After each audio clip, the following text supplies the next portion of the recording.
Hello, everybody. My name is Michael Robertson Jr., and this is episode 9 of the Hallowed Horror Podcast. And of course, I have with me this evening my co-host, Mr. Jason Collins. Hello, everyone. Thanks for being here. Thanks for listening. How you doing tonight, Mike? I'm doing well. It's Friday. It's the end of the work week, and we're doing a podcast, so I can't complain too much. I always enjoy sitting down talking about these movies with you, so it's going to be a good time. Same. I always enjoy talking to you two about these films, and we're still doing YouTube. And last one was our first video. I think it went really well, and so we're trying it again. Yep, I had quite a few people actually over my Facebook page so they did like the video. Somebody actually, contrary to what you and I were just talking about before about the length of the episodes, somebody actually said, "I wish these were longer." So longer, really? Somebody asked for them to be longer. Yeah. Well, I like it. It's the beauty of podcast, man. There's no set format. Do whatever you want to do. So, I was just telling you, I listened to a Stephen King related podcast called The Losers Club. Those guys are really great. If you haven't listened to them, if you're a Stephen King fan, definitely check them out. I mean, they have episodes that are into the 3-hour range sometimes when they're doing movie and book reviews. It's crazy. That is wild. I can't even imagine even sitting down and talking for that long, to be honest. Yeah, the recording you'd think would be the long part. I don't ever listen to them all the way through, start to finish, like in one sitting. Maybe if I'm in a car for like a road trip, but I usually just break it up into multiple days, like walking the dog or something like that. So, right. Anyway, so how's your life going? What a loaded question to ask on a Friday evening. Life is good. Like I said, work week's over. I'm almost finished working on a new short story that I've been writing this week in my Lance Brody series. I finished the last novel back in December and started writing the short story, like I said, about a week ago. I started it on Sunday. It was just a little idea I had. I explained this again on my Facebook Live the other night. I kind of started writing it because it was a little idea that I had, and I kind of wanted to use this short story to get the creative juices flowing with the writing again, because it had been a little while since I had been working on a writing project. So it's been good. It's been fun. It's been fun to get back in the saddle, so to speak, and start writing again. That's very cool. I bet your listeners or your readers are very excited to hear that. Did you give any kind of like sneak peeks or hints about what's happening? Well, I kind of screwed up. I took a picture when I started it. I took a picture of because usually when I write a novel, I'll write the whole thing and I won't tell them what the title is until the very end, when I know the book is finished and I have a cover, which you do for me. Right. I post it and I have this cover / title reveal. Well, in this one, being that it was a short story and I already had the title made up in my head, I posted a picture of my iPad with the title page of the Word document that I was working on. Oh no! And I wanted to. I mean, it was the point. So I posted that and said, start a new Lance story today. And I used the word story specifically because on all my covers in my series, the novels say a Lance Brody novel, and then the short story says a Lance Brody story to differentiate that it's a short story. Well, Gotcha. Nobody really picked up on that in the picture. All I saw was it was a new Lance project. So I had tons of comments. I mean, they were all excited, but they were like, "Yay, I can't wait for the next book. I'm so excited for the next book." And I was like, "Oh no, it's not a novel." So I had to your full-length novel. Yeah. It's coming out soon. Yeah, guys, this is not 80,000 words. This is going to be like 8,000 words. So set your expectations lower. This is snack sized, but it's fun. I told my wife this the other day. It genuinely is. It just feels good to be writing again. So nice. What about you? So you didn't give any tidbits about your book. I'm gonna go right back to that. You didn't give any tidbits about your book or what it's about? No, nothing story-wise. Just they know the title and they know it's a short story. I did clarify that it was a short story. So okay, yeah. Would you be at all inclined to give a little tidbit about it on this to see if we got any bleed over from your readers to this podcast? No. If I'm not going to tell my readers, I'm not going to tell the podcast listeners, unfortunately. Wow. So it's disappointing. But again, it's a short story, so it'll be out soon. I just have to look forward to that. Yeah. Well, I need a cover from you, so we'll be talking soon too. Okay. What are you doing? What have you been doing with the creatives? Well, just the normal photography work. I just wrapped up a wedding highlight reel. I saw that. That's the one you sent me the link of. Very good. Very good. Thanks. That was a fun one. If anybody wants to know how good Jason's wedding highlight videos are, and this is not a plug, even though it's going to sound like it, I couldn't care less about weddings. Typical guy, probably. Like, weddings just bore the hell out of me, and I enjoy watching Jason's highlight videos. It's entertaining, and I don't even know these people. I have no connection to them, so they're really good. Thanks, I appreciate it. So I just wrapped that up. That was a winter wedding. I was happy to get that done. I still have to do a full cut of their ceremony, which I think should be pretty simple. Just more of a manual syncing. There's some audio issues, so just technical stuff. And other than that, just photography's still happening. The standoffish, the social distancing that we're doing. So we're running these. We're not even advertising them. There were other photographers, but clients are coming to us asking for these things. They're called porch sessions. You just come to the house. You don't go in. You don't interact with them too much. You stay a safe distance away, and you just take some family portraits of them, just in their front yard or on the porch. So I actually did one of those this afternoon. It's kind of like, I think people just looking for something to do to feel normal again, maybe to interact and to do something. It's kind of a cool idea. I mean, honestly, but yeah, that's exactly what this family said at the end of it. They were just happy to do something that was, out of this normal routine that they've been doing for the last 6 weeks, just to have something to look forward to and kind of get dressed up for. And very cool. Very cool. Well, what do you say we actually get into tonight's episode? Talk about this movie. I think it's just a grand idea.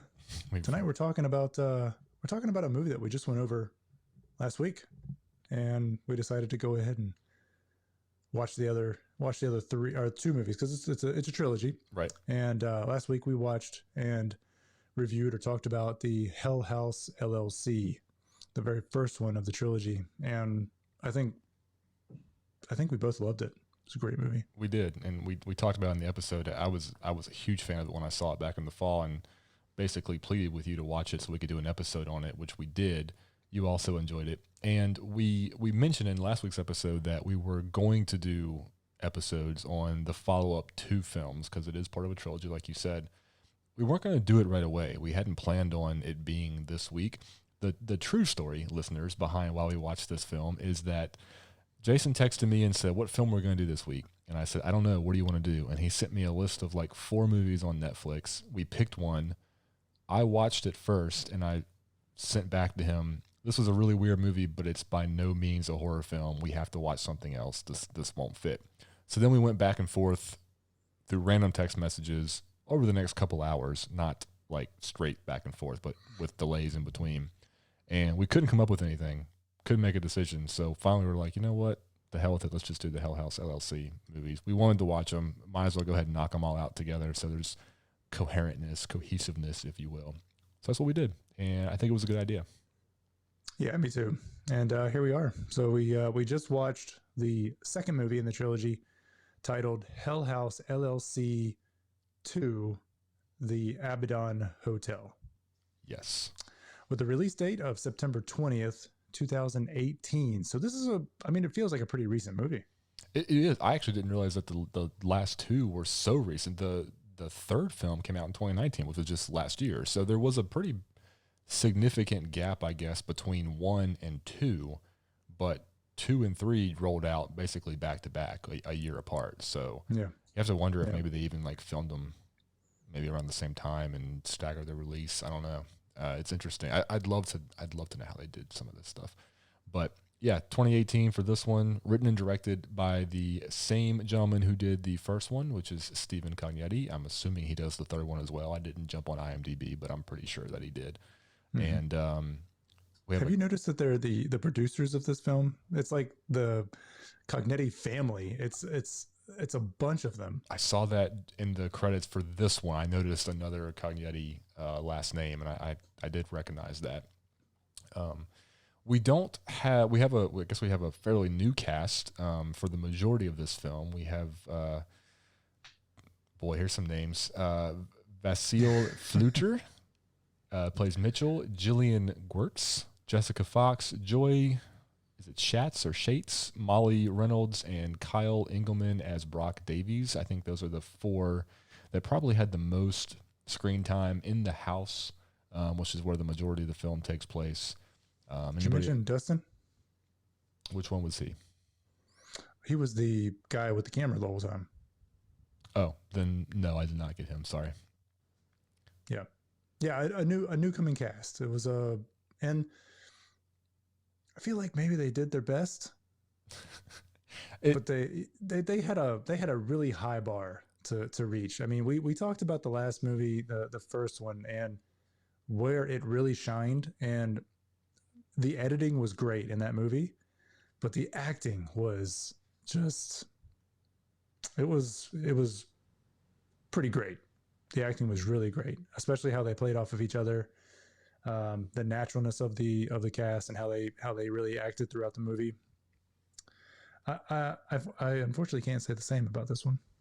It's so strange to me, and that was one of the first things that I texted you while I was watching it.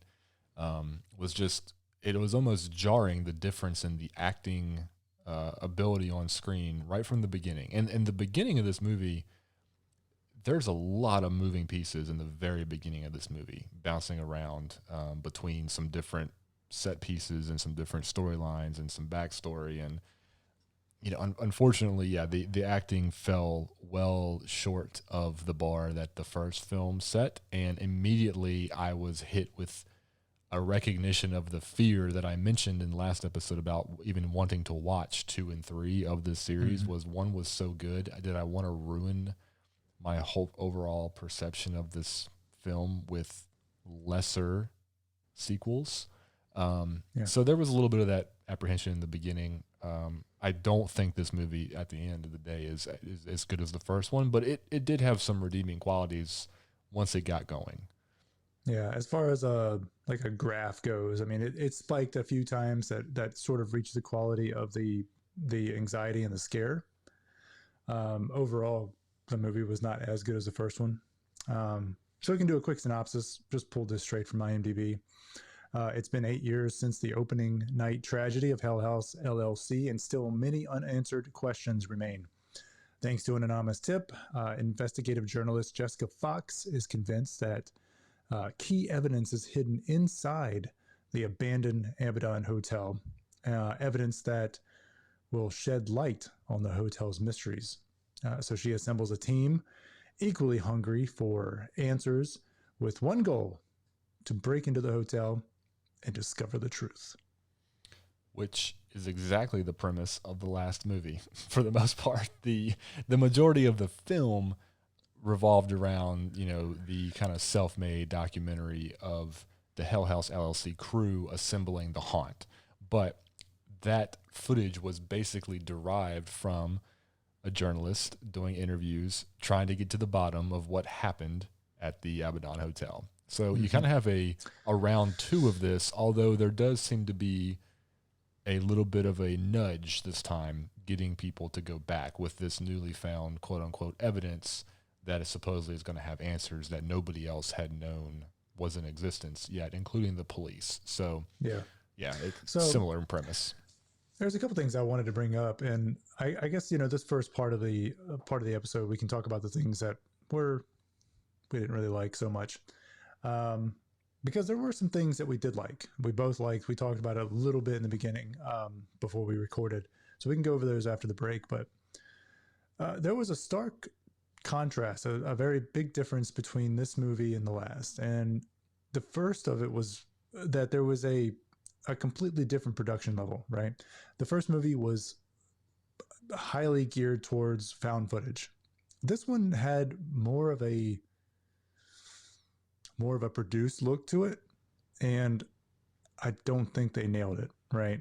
So they tried with the newscast, and they tried with the interviews. They were trying more for I think they were going for more of a crisp kind of produced movie or film, and I just I don't think they were anywhere close to getting something that was the way it should have been. I think it probably it the acting was having a hard time because a couple of them were just. And I don't like to talk bad about people, but they were just really bad actors, right? And I think the biggest difference was the last one was found footage, and all of the actors were just put into a scenario where they had to act off of each other. But this one, they had like lines that they had to remember and try to actually act in a scene. And I think that was the biggest difference, right? They didn't really have this like intense thing that was happening, and they all had to like kind of play off of each other. This one was much more of a produced, especially the parts that really sucked, right? Were the parts where they were produced, and like the interviews and those kind of things in the back like behind the scenes, looking at it. Once they got past that part of the movie, it got a lot better.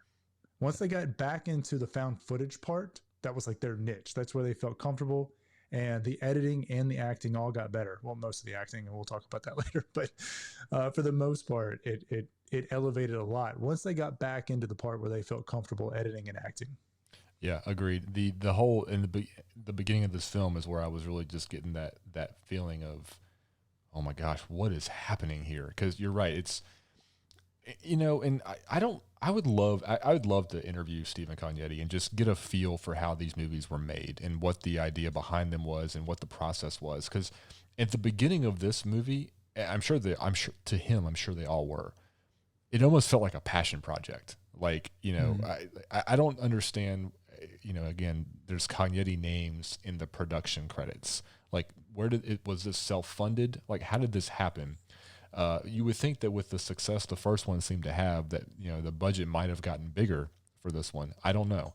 But in the beginning of this film, with, like you said, some of the produced shots that were not found footage, that was where this movie really was the weakest. Like, bar none, it was the low point of the movie. I thought that the interview scenes, I thought it looked like a high school film project to a certain degree. I mean, just like, you know, we have a green screen and it's not that great. We have a camera and it's not that great. I don't know. It was taking me out in the beginning. The home movie footage of the one boy that disappeared, the first guy that disappeared, where they have the Christmas or whatever it is, like the home movie with they're all around the coffee table and he's playing the piano. Not good. Not good. That was not good at all. Yeah. No. And they didn't even try to edit it to a time period too. Like, it just there was so much that bothered me about that whole thing. Yeah. If you're watching this, I can tell already that Jason and I are like apprehensive to be extremely negative about this movie, because it's not a bad film. It's not as good as the first one, and we hate, both of us, we don't like talking poorly about other people's creative efforts. But at the same time, coming from the first movie and then seeing the beginning of this movie, it's a little jarring. It's a little oh boy moment. But like he said, once they kind of get back into that groove of the found footage and this newly assembled team gets into the Abaddon, it gets a lot better. I will say that one of my favorite moments in the movie is still part of that beginning piece. It's the hitchhiker girl, where the two guys pick her up and she wants to go to the hotel. It's not like a mind-blowing scene, but I just liked the story. I thought it was a creepy, nice little mini snippet of the Abaddon doing something spooky. Like, I just liked the way that little story was presented in its own little piece. I thought that was really good. But once they get to the hotel, and it's funny, even some of not the found footage, but even some of like the run and gun handheld stuff. Did you notice the scene where the new crew, I think it's the night before they go into the hotel, they're at the bar, the little, like, you know, honky tonk bar. Right. The scene where Mitchell and Jessica are at the table talking. That scene is edited in such a way that I couldn't tell if they were trying to make it seamless it's like they were having those weird jump cuts. There were so many weird jump cuts, and the level of beer in their cups kept changing, but the dialogue flowed as if they were having one continuous conversation. And I couldn't make sense of that. The editor did something weird with this movie that I have seen work with certain scenarios before. I honestly always noticed it. The first time I ever picked up on it and I loved it, it was actually in Casey Neistat vlogs, where a scene will be happening, and as we're transitioning into what's the next scene is, his audio will start to pick up right before the actual cut. Now, that really only works when you're in some sort of time lapse or you're in some sort of establishing shot, and then you fade in the audio early, and that it's an audio transition from the establishing shot or the time lapse into the the A roll, what's really going on. They did that multiple times right in the middle of talking, and it threw me off every time. Like, they would be having a conversation back and forth, and then there would be a tiny break, and then you would hear the audio talking again, but there was no mouth moving, and then it would cut later. It would cut like 2 seconds afterwards into the next scene where they're talking, but it's the exact same scene that you're talking in. It was so weird and just off-putting. I didn't like it. Yeah, I didn't like it at all. I got to the point where, particularly with that one scene in the bar, I went from, I started thinking, I don't think this is an artistic choice. I think they don't have the footage they need, or I think they don't have the right takes that they need. So they're piecing this thing together the best they can, and it's working. But if you're looking at it closely, not even that closely, you can just tell there's something weird going on here. Yeah, right. And it's those moments that take you out of the film just a little bit, and you stop paying attention to the movie, and you're starting to figure out your mind automatically tries to figure out what's going wrong. What's going wrong here, because there's no cohesiveness from cut to cut to cut. Right. And even though you're listening to the audio and you know what's going on, your mind is seeing something happening, and you're immediately drawn back. So that's a detriment. That's a tally mark off for the editing, because their editing was so tight in the first movie, and this one there was just so many weird things happening. It was disappointing. Yeah, but to be fair, I'm watching a show on FX right now called Breeders that has Martin Freeman in it. It's a fantastic show. It's super funny, high production. And there was a scene in one of the episodes I watched recently, one of the last two, I think, where there's two people sitting in a car, and the shot goes from them in the car to outside the car looking in. And when they go to the outside scene, the audio, they're still talking, their mouths are not moving at all. Like, it's still close enough that you can see neither one of them are talking, but the audio is still going like they're having the conversation. So it slips into some big time stuff too. But it's interesting. I guess it just depends on whatever happened that day and what kind of shots you got. But anyway. Yeah, and we know about that. We get that. Yeah, I get it. It happens, and editing a movie and putting it together, especially later on on the editing floor, when you're done shooting, you just got to make the best of it, right? Yeah. So let's make it the best you can make it, and then move on. Good enough. Make it good enough, as the phrase goes. Good enough. Yep. I get it. So, but yeah, this once we get back into the house, that's when stuff really starts to take off again, and it feels officially like a Hell House, movie again. And the name of this, I guess, portion of the trilogy, the Abaddon Hotel, it makes sense because you really do learn a lot more about the hotel and what's going on there by the time this movie ends. But I have a whole nother bone to pick about the way this movie ends, which we'll get to shortly. But there's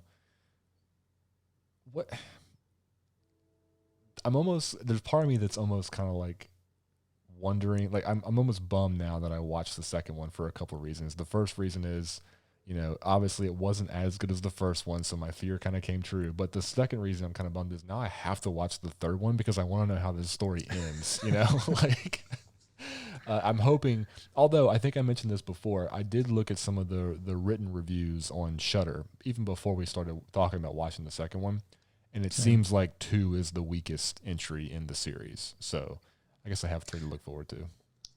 Yeah.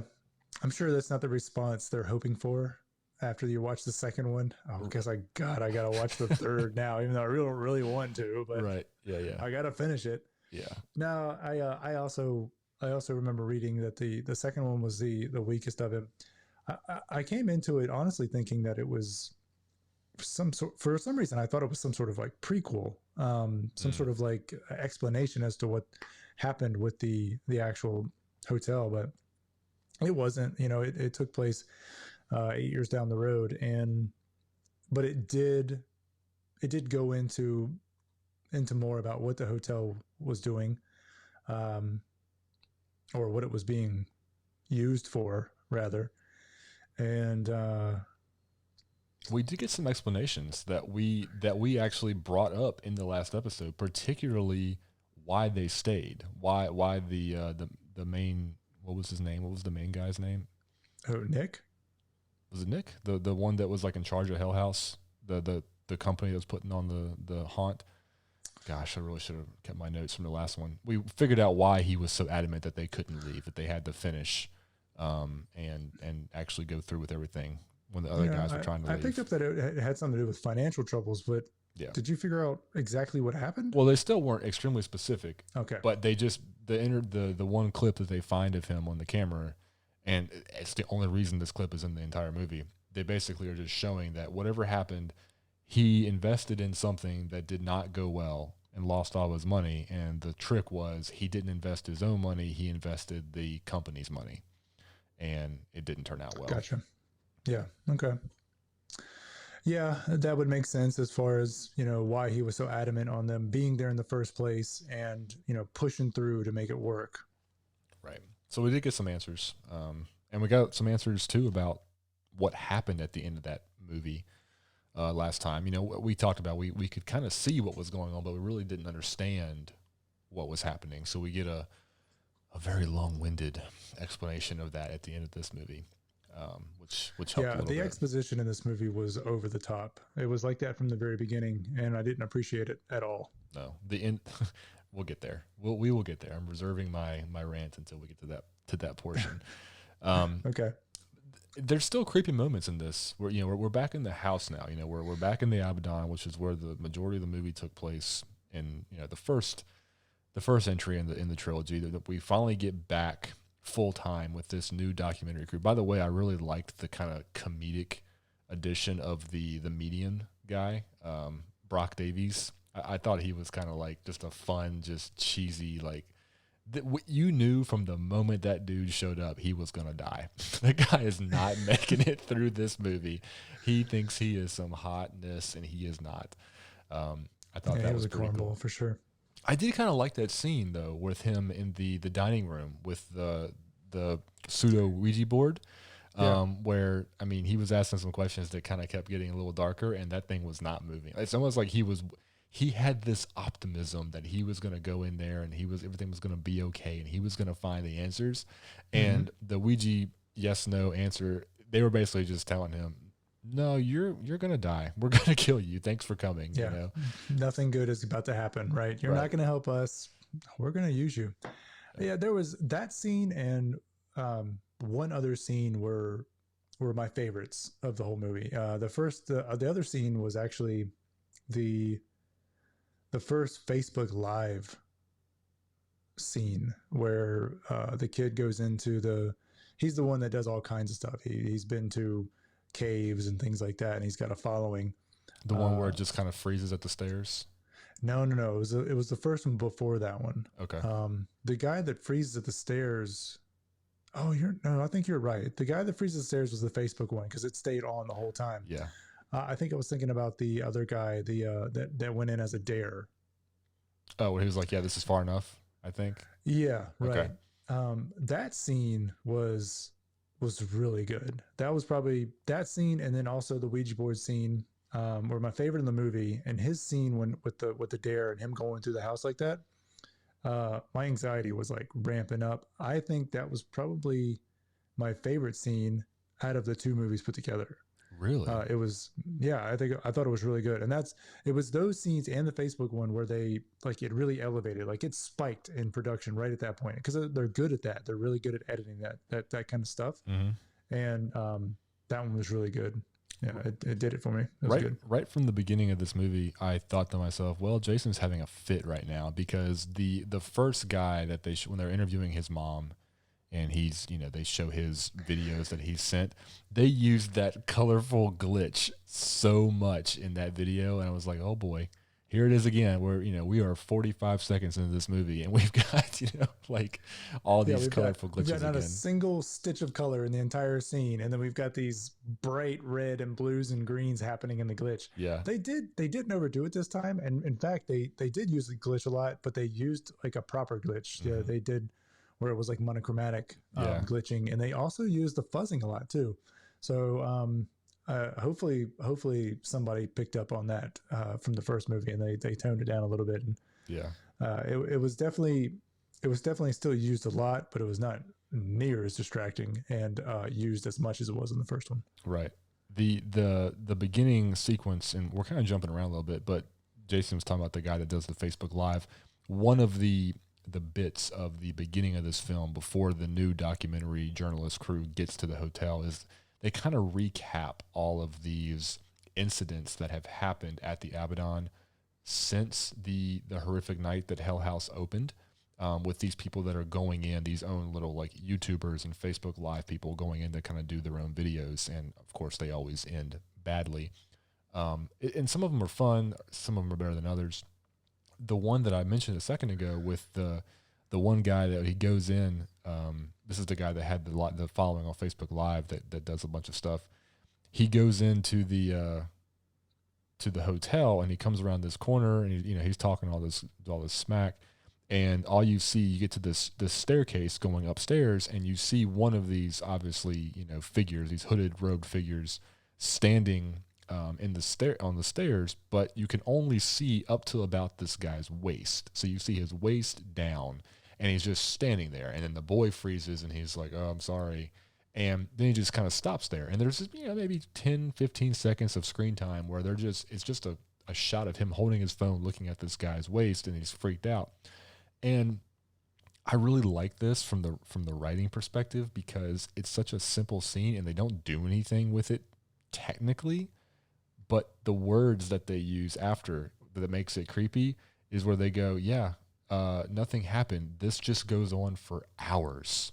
He's just standing there until the phone battery died. And when you think about that is creepy. Like, he just was paralyzed, just standing there for hours watching this guy not move. And they kind of show that, and they fast forward a little bit, and the phone, the video fades out.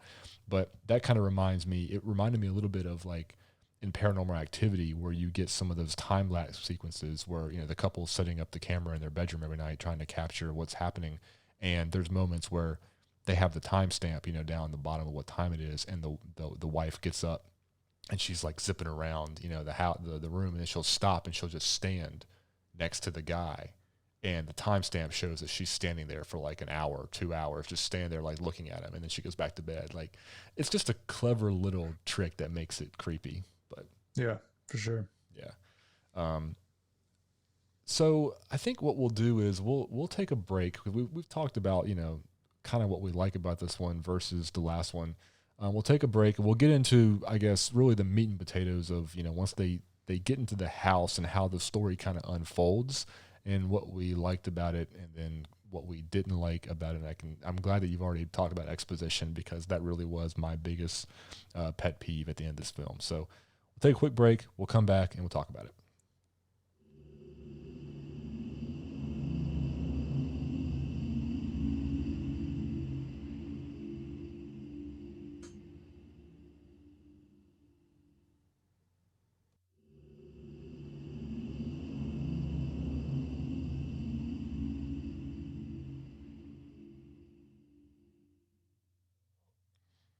All right, we're back. And this movie really, like we've said, it takes off when they get back into the house. It hits its stride. You fall back into that comfortable rhythm of, okay, I'm in a Hell House LLC movie, now. It's what they do best.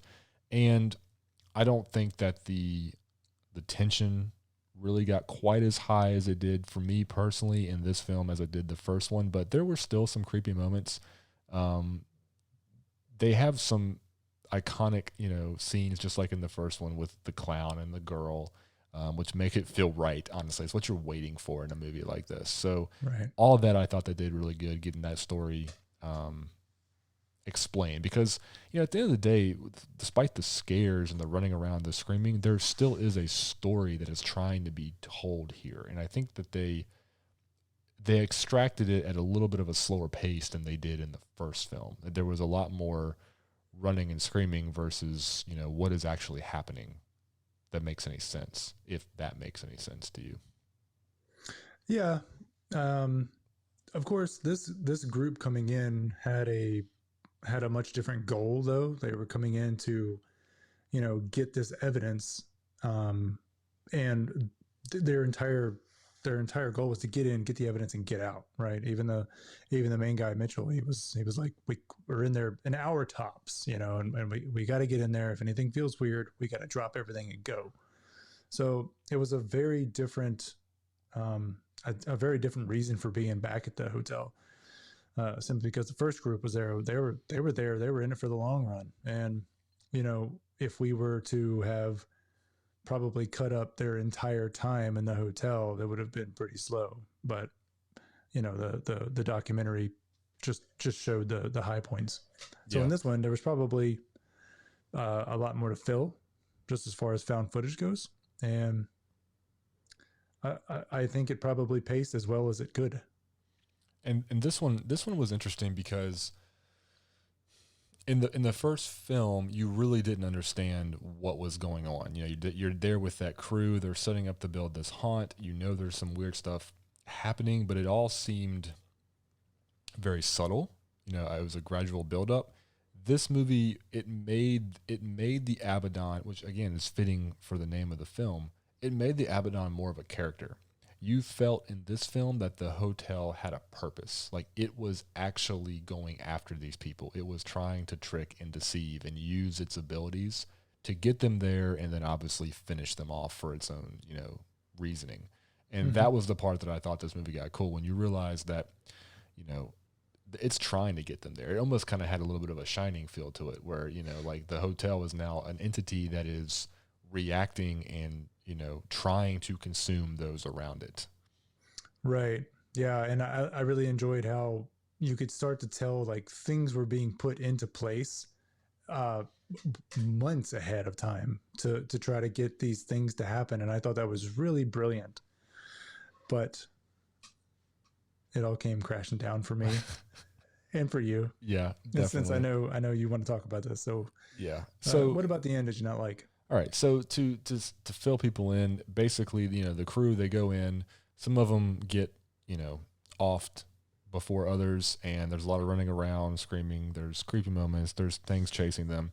They have this reckoning moment in the dining room, which, if you've paid attention to any of the movie before or the first film, is where Andrew Tully, the original owner of the hotel, and his cult, they committed suicide. They offed themselves. The dining room is a very important place in this franchise. It's where the aforementioned Ouija board scene took place with the medium Brock earlier. It's the place. The dining room and the basement are where stuff happens. So we meet Andrew Tully here in a bit of a twisting moment that I won't even spoil for people if they want to have any surprise going into this. And he basically, it's a creepy looking scene, by the way, having the two guys from the original Hell House there at the table, not speaking or moving. That I thought that was a neat little thing. It's a creepy moment, but basically Andrew Tully is there, and in what should be a very, I think, scary, intense, reveal climax of this film, we get about 10 minutes of exposition from a guy who just doesn't deliver it well, in my opinion. And the writer in me, I was rolling my eyes to start with, watching this scene, reviewing it in my head after the fact. I've already come up with at least two different ways that if I was writing it, it could have been just as effective, but not nearly as wordy. I mean, they took pains to really handhold the viewer and explain every little thing that has happened that has led up to this. And I don't think you really needed to do that. No, and I think too much exposition is I think it's a little insulting to the viewers.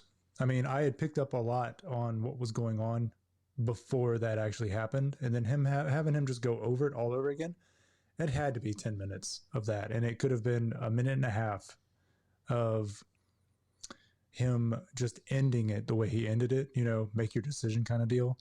And that, let us piece it together kind of thing. It was just disappointing, man. And it was hard to get through. I mean, it was hard to watch. Yeah. And you're right. He didn't deliver it well. Like, I think he was probably a decent actor. And I think probably if it wasn't so long winded, it would have been a much stronger performance. I liked it. Whatever. I'll spoil it. I don't care. I liked this guy's performance as Andrew Tully better than his other character in this movie. For sure. But maybe that was by design. I don't know. This is kind of what I'm saying. Like, there's parts of this movie that I can't figure out if they were intentional or if they were just not that great because of whatever the circumstance was. But the one thing that I keep coming back to with this barrage of exposition that we get drowned in, the part where he's saying, I set this person up by doing this thing, and they reacted. And I set this person up by doing this thing, and they're showing you like video clips interspersed with this. So the Mitchell, our main guy from the original documentary crew, he kind of has already been the one that's been picking up on these things, with the girl getting the suggestion that there's evidence. And he's kind of figured this all out. And now instead of this guy just rehashing it all to him, it could have been completely figured out and done with him with Tully making some sort of insinuation that he was responsible. And then Mitchell could have been like, so this and that person, that was all you. And he could have been like, yes, like done. It's over. Like, it didn't have to be, Mitchell, please have a seat while I explain to you everything that's happened here. Oh, and by the way, at the end of this, one of you is dying. Like, it just didn't fit to me, honestly. But yeah. To be such a fast pace, because that's the way found footage is. It's got to have its ebb and flows, right? And this movie, I think as far as the story is concerned, I don't think paced very well. The first movie paced so good, right?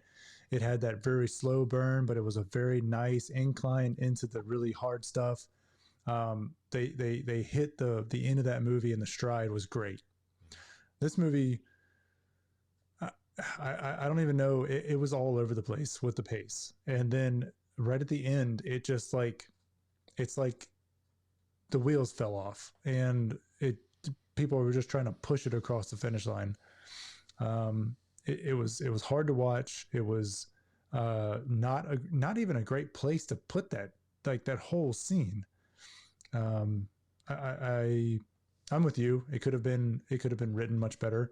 It could have been paced much better. He could have talked a lot less, and we would have still understood 90% of what was going on. Yeah.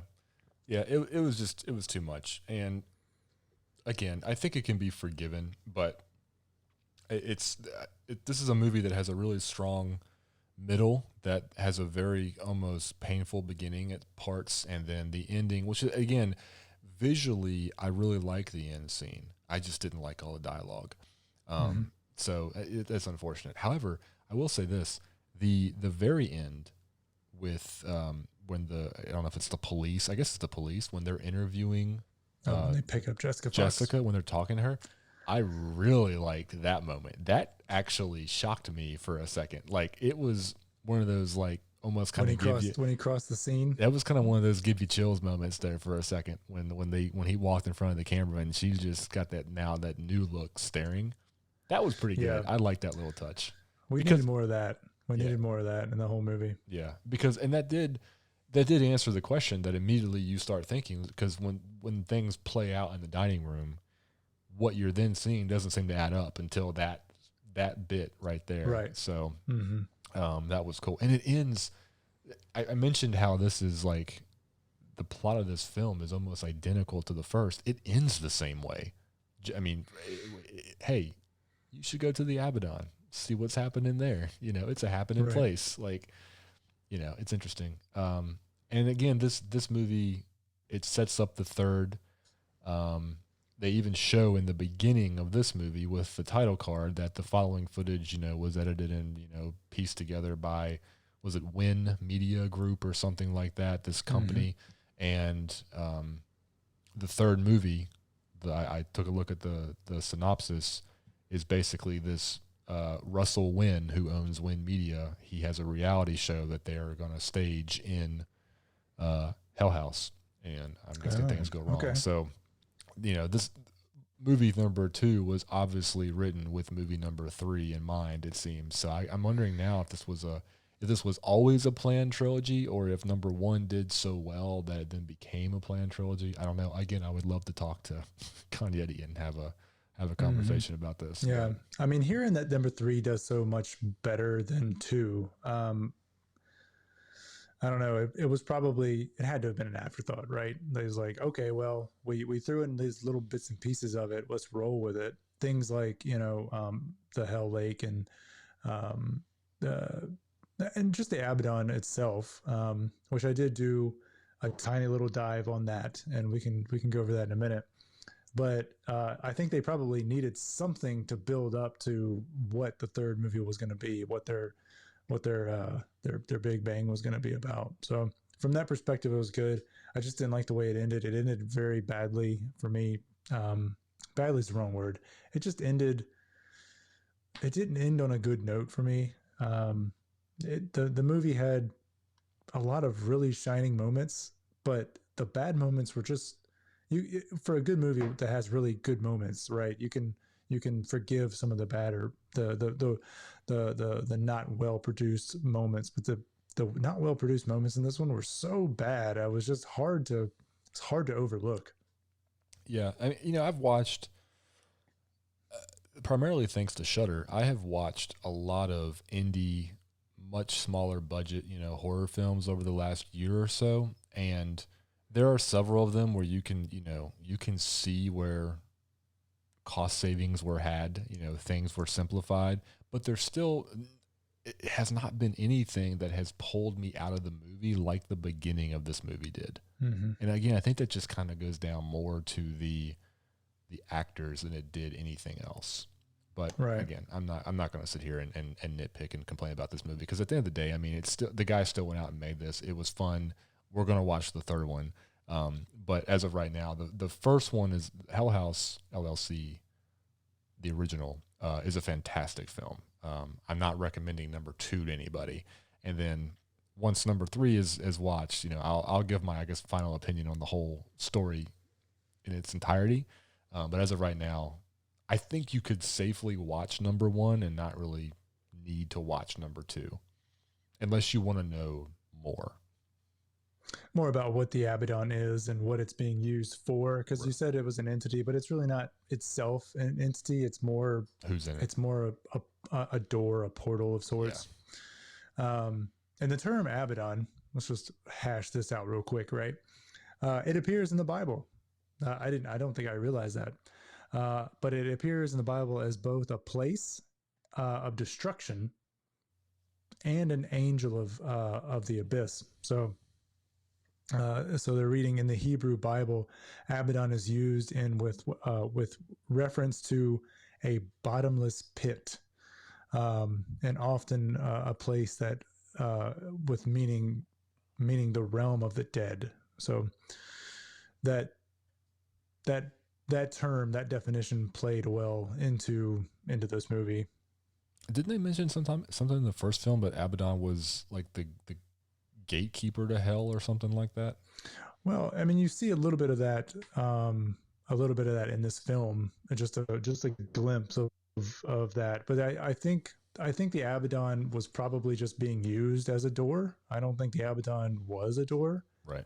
And if I had to make a presumption there, because nothing I found on Abaddon indicated that it was any sort of portal or hole or door.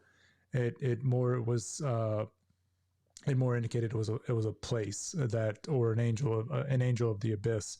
Like I said, it was used in reference to a bottomless pit, or a place where the meaning of the realm of the dead. And even in the New Testament, the Book of Revelation, there was an angel called Abaddon. It's described as the king of an army of locusts. Basically just translated to the destroyer. Interesting.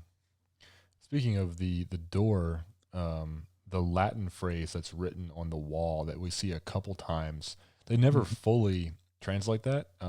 Mitchell says that, porta is door. But according to what I saw online, the translation of that phrase actually is the door is open. Yeah, so I saw that. That makes complete sense with what's got going on. So, well, if I gave the first movie 5 stars, I give this movie 2.5 stars. It's, again, if I for some reason had stumbled across this movie without having seen HELL HOUSE LLC, the first one, I would not have gone back to watch HELL HOUSE LLC, the first one. And if this had been the first film, I would not have watched the second one. So that just kind of gives you a little bit of a feel as to what my overall opinion of this is. I'm going to watch the third one. We're going to watch it. We're going to have an episode on it next week. And I'm excited to see how it ends. I mean, I'd like to see this story, come full circle and see how, it finishes up. But the first one's fantastic. The second one has its moments. We'll see how the third one does. So that'll be next week. Yeah, and I think I would probably give it another, a 2, maybe 2.5 stars, 2 out of 5. But the other thing that they did really well, and this should speak to not only the writing but the editing as well of this movie. I'm still invested in the first movie's characters. Right. This one, I could care less if I didn't see them again in the third, right? Yeah. They're just fillers. I don't really, like I said, I'm not invested in these characters for this movie. So that should speak a little bit of volume towards, this movie and how it's written and its purpose. I feel like maybe the purpose wasn't to be invested in the characters. I'm still very invested in the main characters of the first movie. Yeah. And I'm excited to see them in the third. That's a great point about another aspect of why this movie fell shorter to us than maybe we thought it was going to. I've seen Stephen King, or I've read Stephen King say this in interviews. I've probably seen it too, because I've read and watched just about every damn interview you can find on this guy. He talks about the characters in horror, and I've heard Joe, his son, talk about it as well, where they basically say, with horror, if you don't care about the characters and you don't care about what happens to them, if you're not invested with them, then what happens is it's not as scary, it's not as impactful. If they're just disposable set pieces, that can just get torn apart and you don't care, it's not as good. It doesn't have as much meaning. And I think you hit the nail on the head here. The first movie, there were relationships among those characters, and you rooted for them, and you wanted them to succeed, and you wanted them to do these certain things, and you thought about them. They were much more fleshed out than any character in this one, except for maybe Mitchell. Mitchell was the only character in this one where you felt like he had a little bit of a purpose and you were kind of rooting for him. The rest of them, yeah, I mean, you're right. When this movie's over, I mean, I couldn't even remember the guys' names. It's like, yeah, not nearly as invested. So I'm curious to see what happens in the third one. The Lake of Fire, is that what it's called? I think Lake of Fire. Yeah. I think I missaid that earlier, but yeah, Lake of Fire is what it's called. Yeah. So we'll watch it and we'll be back next week. So yeah, 2.5 stars for me. First one, I'm definitely giving 5. Anything else you'd like to add, Jason, to HELL HOUSE LLC II, the Abaddon Hotel? Nope, nothing at all. I think we said it. All right, ladies and gentlemen. Well, this has been episode 9 of the Hallowed Horror Podcast. My name is Michael Robertson Jr. I've had with me this evening Mr. Jason Collins, and we will be back next week discussing the third in the HELL HOUSE trilogy, the Lake of Fire. Have a good evening.